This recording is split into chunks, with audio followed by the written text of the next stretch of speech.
After the COVID-19 pandemic, the government of Ghana accredited more than 230 institutions nationwide under the Ghana Technical and Vocational Education and Training, an initiative aimed at equipping thousands of young people with employable skills in areas such as electrical engineering, welding, hairdressing, ICT, fashion and design, and others, in a bid to reduce youth unemployment. According to a Daily Graphic report dated October 13, 2025, the World Bank committed $200 million to the Ghana Skills Development Project. The project, supported by Germany's GIZ and other development partners, were expected to transform technical and vocational training across the country. However, findings from the northern region raises serious questions about how the program is being implemented. The previous administration, when they were putting up the TVET schools or constructing TVET schools, in the five regions of the north is only one region, that's northeast, and that is at Passingpe, that a TVET school has been constructed.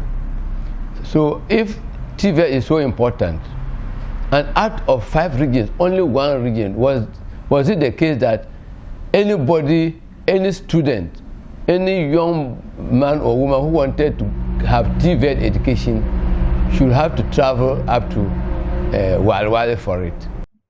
In the northern region, only a few institutions were selected for the National Proficiency 1 cohort. While the program reportedly succeeded in some schools, the situation changed when National Certificate 1 and 2 were introduced. At that stage, only one private institution in the entire region qualified as fully accredited. An huge sum of money allocated to the initiative were directed to this institution. The bigger question remains how many students are actually benefiting from this initiative. Investigations reveal that several classes existed, largely on paper. Registers often showed 20 students per class, but in reality, only about few learners were physically present. I don't actually know, because sometimes maybe like 3 or 4. In a class? Yes. And when they have been giving you your register, how many are you? We are more than 20. I'm 30 in class. Sometimes we come like 6 or 7, but not all the class will not come. Do you know some of your colleagues in the 30? No, some of them, I know them very well, but some I've never set my eyes on them before. It's only the register that they will bring, and I will see that this person is in this class, but I don't know them. Tutors too were allegedly ghost instructors, listed in records but absent in classrooms. With a generic subject, what I was given to and the number of teachers who were supposed to become facilitators, when I counted those names, including myself, they were supposed to be 13 in number. But I was the only one being a facilitator, handling everything. Out of the 13 facilitators, I know of 2 facilitators that were recruited in the school, but they were not part of facilitating the classrooms, the TVET classrooms. So I told you that the school is such that they have primary, nursery, and then so they were teaching in the primary and JSS, but they don't facilitate the TVET classroom. So we were facilitating for the TVET. So now they were to help us in the marking and in the IVing, those particular teachers I'm talking about. So the 2 of them in the school, not in the TVET program, but they were in the school, they were recruited by the school, but not in the TVET program. They were added to the TVET program to help us in the marking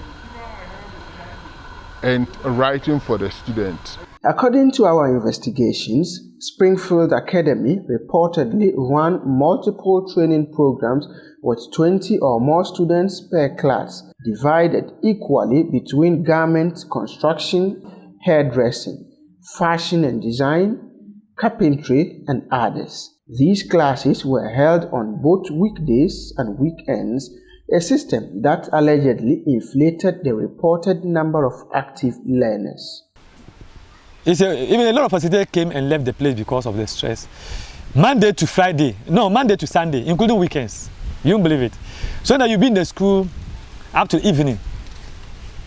You teach different badges. This badge will come, this badge will come. Like, you are just like a donkey. What I say donkey? They don't care about your health. They don't care about your stress. All that they are interested in, do this and you have to do it, or we won't give you your money. And you also want the money at the end of the month. So why? You be compelled to do it. So you are more or less like, I don't know. In the fashion and design department, the institution was allegedly more focused on receiving funds than on teaching. Instead of students performing practical work, the academy reportedly hired external workers to complete tasks meant for learners, which were later presented for clearance. Like they will bring the material, they will let us to see how they do and cut. They will finish cutting, do everything before they will give the materials to us that we should go and sew. Someone have done dressmaking, maybe clothing and textile, like dressmaking, tailoring. Someone has come there to do it. But if you give the person a machine to sew something, the person cannot. But the person has a certificate, MP1, MP2 in dressmaking. So someone have done plumbing, maybe giving the certificate, but the person cannot do anything on plumbing practically. The focus of the institution is the money they are going to make from the system, from that person, but not what the skill that the person is going out with. Some students say they were forced to complete assignments for ghost students. In certain instances, assignments were reportedly sent to nearby basic schools where selected pupils were paid between 10 and 15 Ghana cedis to copy and paste answers. My name is Zakaria Aisha. I come from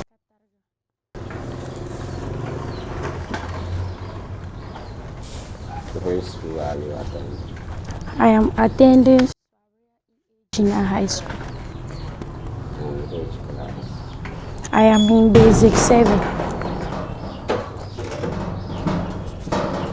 So what are you feeling? I'm feeling TVET form. Are you part of their students? Yes. Are you enrolled to be trained at the institution that you are filling the form? Yes. So usually how many forms are they given to you to fill? They are giving us 20 to fill it.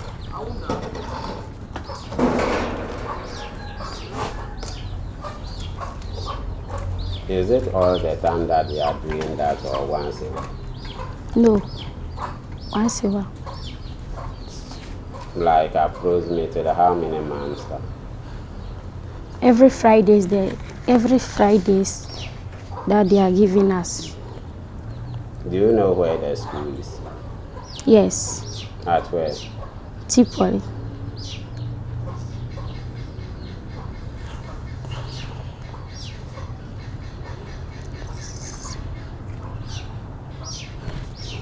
So who is giving you those forms? Say. What is he? He is a teacher. So approximately how many students is he giving these forms in your institutions? 20. No, not the forms, the students. There are 20. We are 20 students. So, and all of you will be given 20 forms to fill? Yes. So, do you know the school, the form that you are filling, where it is coming from? I'm talking of the school. No. And how many forms are you filling every week? Sometimes you give us 2, sometimes 20.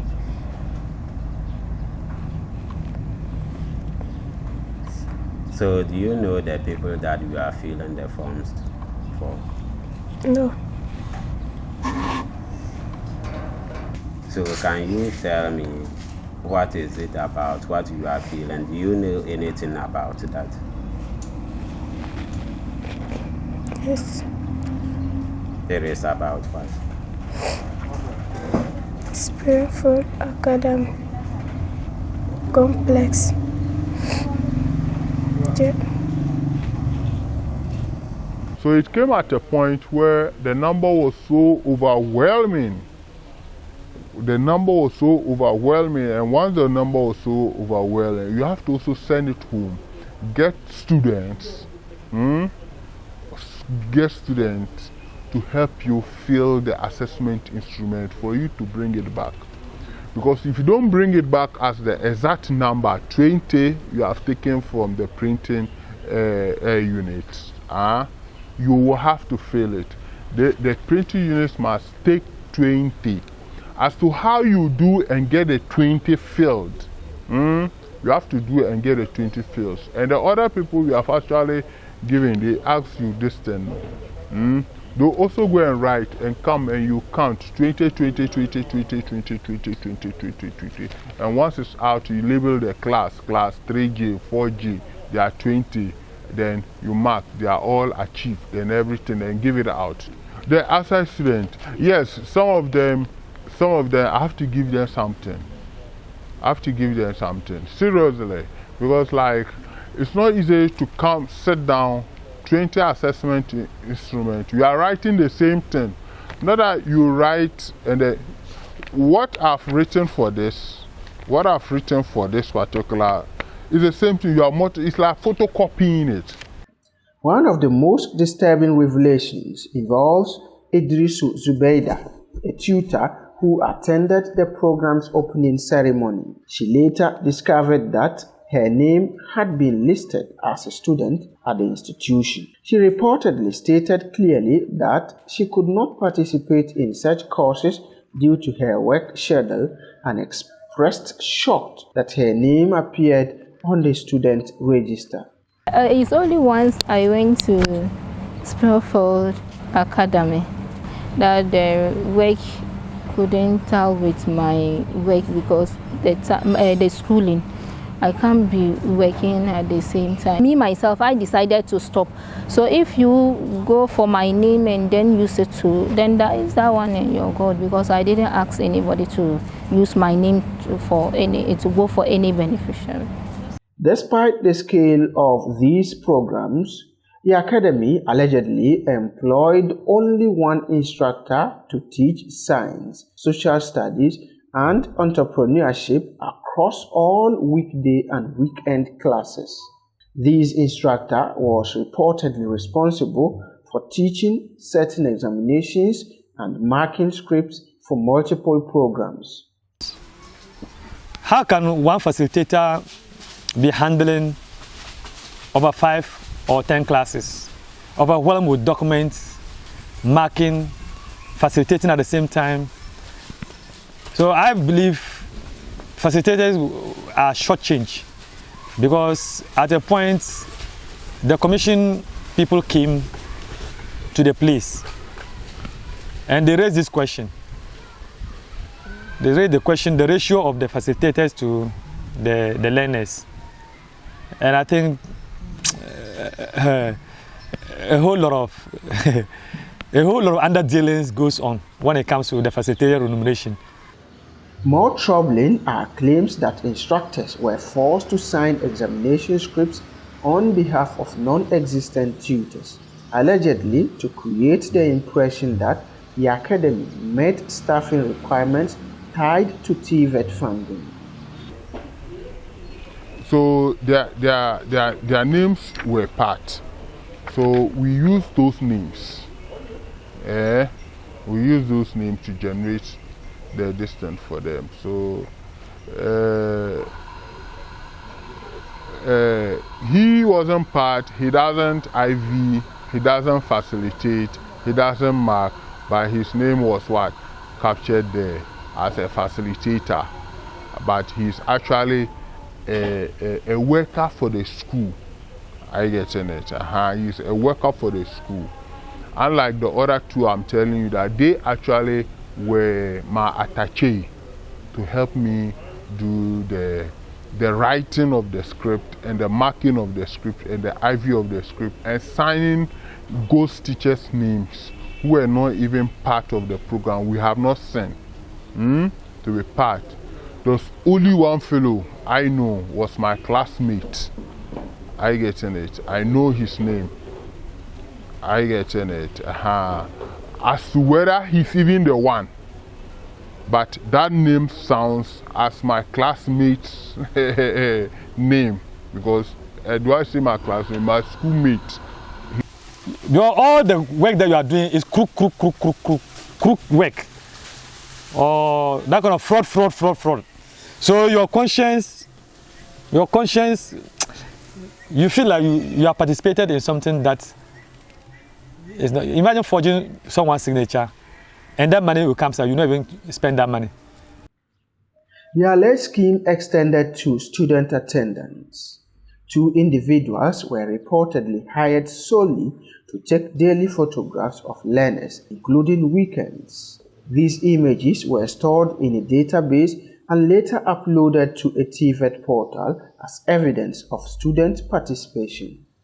Sources say when learners were absent, all photographs were reused to make it appear they were present. After photographs were taken, learners were still required to sign attendance registers, reinforcing a false impression of full attendance. The photographers were allegedly instructed to submit images for every student present or not. Student affect attendance miserable.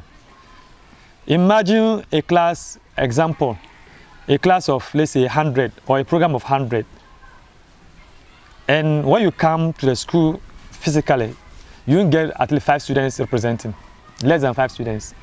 But this remaining number, on paper, they will make provision for their signatures to all be captured as if physically they attended. So at any point in time, attendance are forged, because if attendance are not forged, what happens is it will reveal to the commission people that a lot of things aren't going well. Problems. And I also heard, this one they also heard, that at a point, what happened is that at each point in time when you are facilitating, I'm digressing a little, apart from being paid, at each point in time, they have employed 2 people to be going around taking pictures of learners who were present in the classroom. Frequently. So some will come in the morning, as you are facilitating, the number of people who were there, they'll take pictures of them.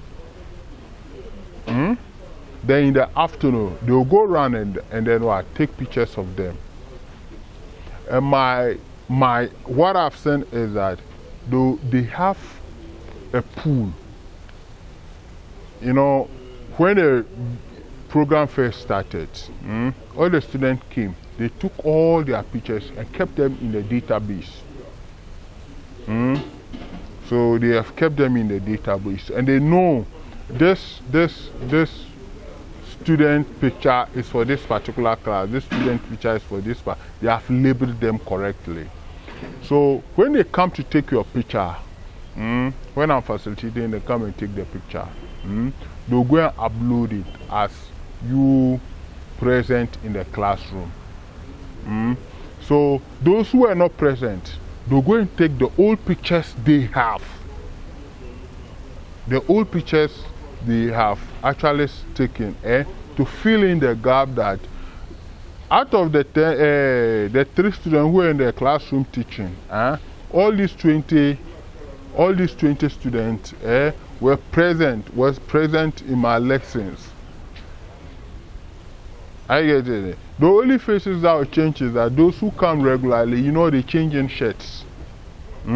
Investigators believe the falsification of attendance and staffing records was used to justify continued disbursement of funds from the TVET fund, which is meant to support genuine skills development. As a result of these alleged fraudulent activities, all expenditures were reportedly conducted through tabletop transactions, raising further concerns about financial accountability. Yes, we were paid on table, so you go.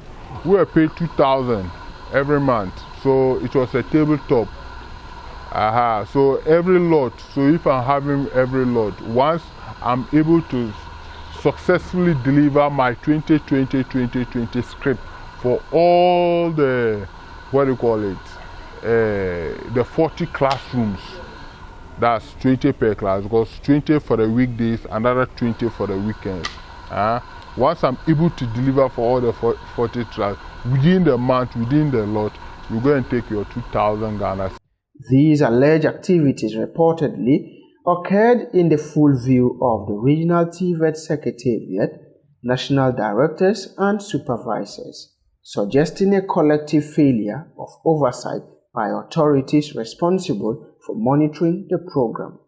A lot of people, even their certificate came, and they were not even aware that their certificate came because they abandoned the program and they are minding their business somewhere. But at the end of the day, their certificate is lying in the school. How did they come? They forged their scripts, they forged their signature, they forged their attendance, and the certificate come because they are paid based on the number of people they graduate. So they will not want one person to graduate or a few people to graduate, meaning the benefit that the school will get will be less. So everything is just forgery. It's a click. It's a network. The commission people are doing it, and a whole lot of things. Those who matter in this whole thing, all of them, they've swallowed their hands with dirty money. They will help them for the money to come, and once the money comes, then they'll give them some percentage, and so that they'll shut up. So it's complex. So I'm even doubting whether this thing will go anywhere, because the kind of powerful people who have benefited from the rot there. There's no thousands of Ghana cedis, millions of Ghana cedis that I'm talking about.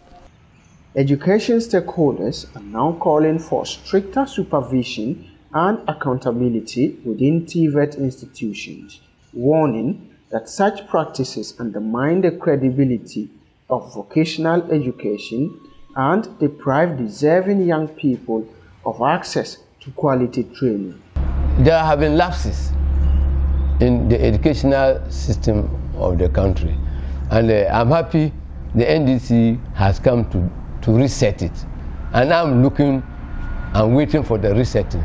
Education in Ghana needs a very serious resetting, and so we are waiting to see how it will be reset. All the corrupt practices, the embezzlement that went on, they should be investigated, because we are losing the common taxpayers' monies are being spent by individuals to enriching themselves, and that's why we want accountability. This one is not victimization. If you hear this happen, you investigate.